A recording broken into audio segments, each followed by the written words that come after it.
Muito bem, estamos de volta então com o terceiro e último bloco desta terça-feira e recebendo o comentarista do Sorriso, o Sidney Ribeiro, né? Tem coluna, tinha coluna em jornal, escreve. Sidney, acima de tudo, vamos começar a falar, porque hoje à noite o seu Botafogo vai estrear na fase de grupos da Libertadores, enfrentando um argentino, e até agora, os brasileiros estão levando nítida vantagem sobre os argentinos nessa Libertadores. E o Botafogo, você acha que vai confirmar essa hegemonia? Bom, Luiz Cândido, prazer estar aqui com vocês mais uma vez, no Esporte Total da Terceira Via. Agradecer o convite, eu sempre aposto, é uma convocação que você faz. E a gente agradece muito. Agora, o Botafogo tá um time ajeitado, né? Ele já tem a experiência da pré-Libertadores, né? Passou por duas equipes duras e ganhou um pouco mais, já sentiu como é a Libertadores. É bem verdade que há algum tempo não participa, mas eu acredito que o futebol argentino está em crise, né? Vimos aí o jogo do Flamengo, que a equipe fez um bom primeiro tempo contra o Flamengo, engrossou até o jogo e depois desandou, tomou de 4 do Flamengo. Então o futebol argentino está meio tumultuado, mas o Botafogo é uma equipe que está se acertando, tem bons jogadores. Eu discordo de algumas situações do treinador Jair Ventura, mas num todo acho que ele está bem organizadinho. O Botafogo tem tudo para fazer uma boa estreia. O problema são os goleiros, né?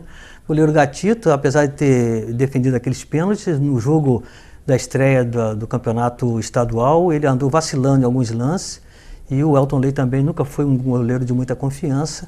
Mas dentro de casa, com estádio cheio, torcida, o Botafogo tem que vencer, fazer o dever de casa. Senão vai comprometer toda a campanha, né? Os ingressos começam a ser vendidos já agora no final de semana. Começaram a ser vendidos, né, no final de semana lá, desde coisa. Agora tem um detalhe, lembra, o Botafogo vai ficar desfocado do Gatito nos jogos aí também, porque foi convocado para a seleção do Paraguai, né? Ele fez aquelas defesas lá nos pênaltis lá e acabou sendo convocado para a seleção do Paraguai. O Brasil, né, tem muita força, muita tradição no futebol, e o jogador que sai e chega aqui e se destaca, o Mina do Palmeiras é convocado, os do Flamengo são convocados, do Palmeiras são convocados, e agora o Gatito e dos jogadores que são convocados, que se destacam nesses times. Bom, você fez uma observação com a gente, em bastidores, inclusive na emissora, na Absoluta, a AM, você falava sobre o Campus Atlético Associação, não é? Com relação a essa iniciativa que a federação tomou esse ano, que foi a de liberar, vamos dizer assim, os times do ônus do borderô de pagamento de arbitragem e tudo mais. E teve uma gratificação, teve um bônus, né? Que você teve, eu estava de posse, inclusive, dos borderões, uma cópia dos borderões, e você disse que o Campos não deixou de receber nada. Porque o borderô, quando deixa de pagar, que fica devedor, a federação ameaça tirar do campeonato. Agora mesmo a Série B1 foi prorrogada, né, para um dia seguinte, no arbitral da semana passada, exatamente por isso, porque tinham clubes devedores. E agora está no borderô dos jogos do Campos. O Campos da cota da TV, ele teve 93 mil por cada partida, foram 5 partidas. Né? E ainda teve com o mando da seletiva. E ainda por cima, a equipe, não foi só o Campos, foram as equipes que participaram da seletiva. Tinha Cabo Friense, Bom Sucesso, Nova Iguaçu, né? A gente colocando todas elas. E além de um bônus quando tinha um mando de campo, para custear despesas de estrutura. Tudo. Nos jogos realizados em Cardoso Moreira. Agora, os 93 mil, a cota da TV, foram pagas para todos os jogos, pelo menos consta no borderô. Eu acredito que tenha recebido, porque o borderô é um documento oficial da FERJ, né? E se constar uma coisa no borderô que não tenha sido paga, evidentemente que isso aí... Em algum momento vai pagar, né? Se não pagou... Não, mas pelo amor de Deus, tem que ter... Se consta do borderô é porque o dinheiro entrou, foi fato, não é né? verdade? Isso aí não pode ser contestado. Agora, outra coisa que você falava ontem, comigo, Cid, sobre o Goytacás, né? Parece que o presidente está animado. Como é que está a coisa? Tá, o presidente está muito animado, D'Artagnan Fernandes. Ele está com um grupo, com o Carlinhos, que é vice dele, e o Márcio Rocha, que é o diretor de futebol. Ele está bem empenhado, confiante, e ele pediu que apenas esses três falassem de futebol com relação ao futebol do Goytacás, para evitar todas as polêmicas que acontecem em relação ao Goytacás, que você sabe muito bem, Luiz Cândido, como funciona. E ele pediu exatamente essa questão. Quem vai falar de futebol vai ser ele, o Márcio Rocha e o Carlinhos. E esse grupo é um grupo bem empenhado, que é um grupo que está em Manaus, mas tem vínculo em São Paulo, no Rio de Janeiro.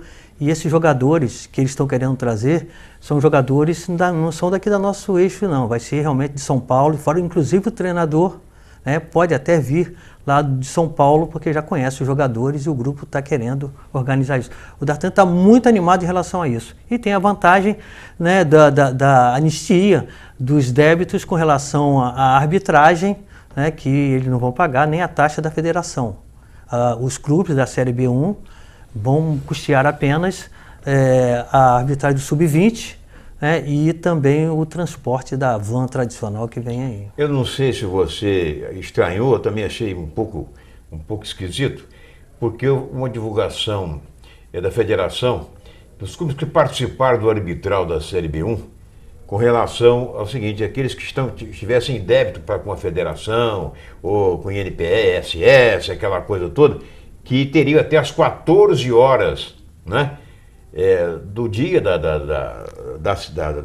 foi quarta e quinta, se não me engano. Da semana passada, exatamente.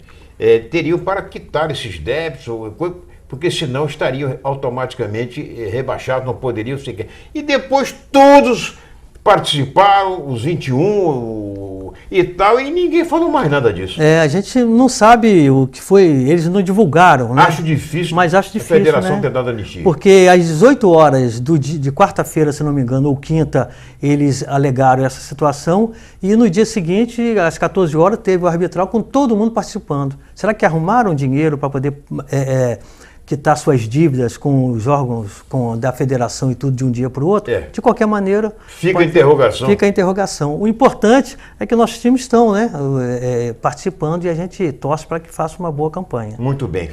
Americano, que elegeu aí o seu presidente por aclamação, foi chapa única, doutor Carlos Abreu. Eu te pergunto, o que nós podemos esperar? O Americano vai começar do zero de novo, depois de estar com os 2 pés na série A. O que você acha? Com esse dinheiro que entrou aí, Luiz Cândido... E não vai poder contar com o treinador João Carlos. João Carlos, que está no América. João Carlos e Gilberto acertaram com o América. Eu tenho contato direto com o João Carlos e o Gilberto, estão sempre ligando, a gente fez uma amizade muito boa e eu torço para o sucesso deles. Com relação ao Americano, é o grupo, né? Porque o Luciano, eu conversei com o Luciano na semana passada e ele passava para mim que está todo mundo esperando um time forte e não abriram mão do conhecimento dele, que foi presidente na gestão anterior. Então ele vai fazer parte do futebol.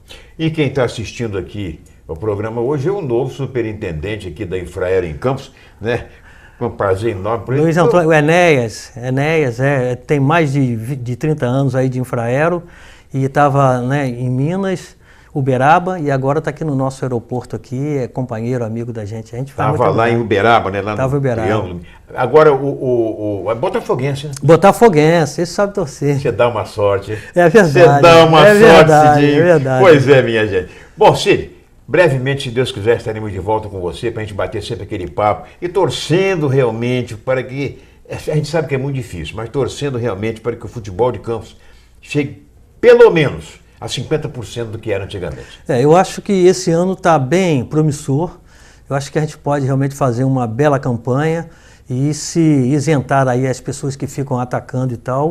O Goytacás tem também. E uma coisa que nós falamos, só 30 segundinhos ou menos, é que eu gostaria muito de ver os nossos clubes unidos, nós falamos isso inclusive no nosso programa. Isso, exatamente. Né, de unir e recuperar o estádio Ari de Oliveira e Souza para os nossos clubes jogarem, independente, né? Campos, o Americano e o Goytacás se unirem, reformarem o estádio Ari de Oliveira e Souza, que você conhece muito mais que eu, né? E que reformasse, passasse a ser o estádio nosso para os jogos desses clubes. Eu conversei aqui com o Fábio Rangel, já é o eleito presidente do Conselho do Americano. Também. Ele disse a mim aqui, da minha parte, isso é pessoal, Concordo plenamente com isso. Acho que se o Roxinho disputar também não vai ter problema também não. E essa história de torcida, que vai botar a empada lá, azeitona na empada dos outros, isso é uma conversa inicial. Isso não tem nada a ver, tem que se unir pelo futebol nosso aqui. Cidinho, meu filho, brigadão, tamo junto. Obrigado. Um abraço a todos. Gente, obrigado pelo carinho da audiência e até amanhã, se Deus quiser. Tchau.